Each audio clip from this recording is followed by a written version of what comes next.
Okay, first of all, let's bring this right to the left side. Okay, we have root 3 here. Now let's divide everything by root 3.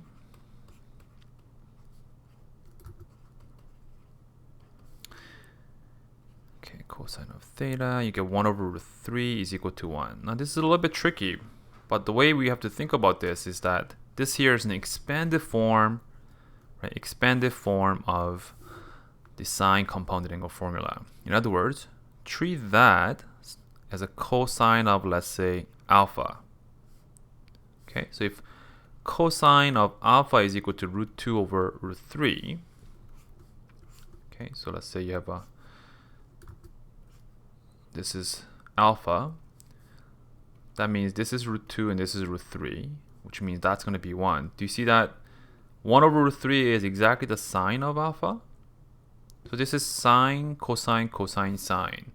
In other words, this is sine of theta plus alpha. Okay, and alpha, okay, we can just get by cosine inverse of root 2 over root 3. So in radian values, we get 0.615. Okay, 0.615. Okay.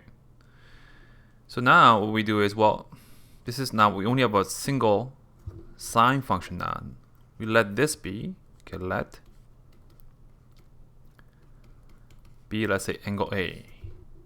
And we solve for sine of A is equal to just 1, which is very easy, right? Your sine curve. From 0 to 2 pi, it's just pi over 2. But we have to be a little bit careful here, okay? Because A's domain, x is between 0 and 2 pi. This to be theta here, okay? So theta is between 0 to 2 pi, which means theta plus 0.615 will be between 0.615 to 2 pi plus 0.615. So pi over 2, this is a little bit bigger than 1. So it does fall in this, okay, it is after 0.615. Okay, and 2 pi,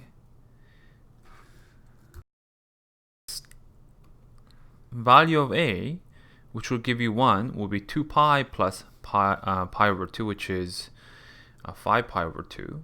Okay, and this is clearly bigger than 2 pi plus 0.615 because this is 2 pi plus pi over 2, and pi over 2 is bigger than 0.615.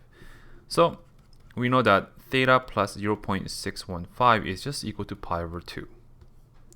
In other words, theta is pi over 2 minus 0.615.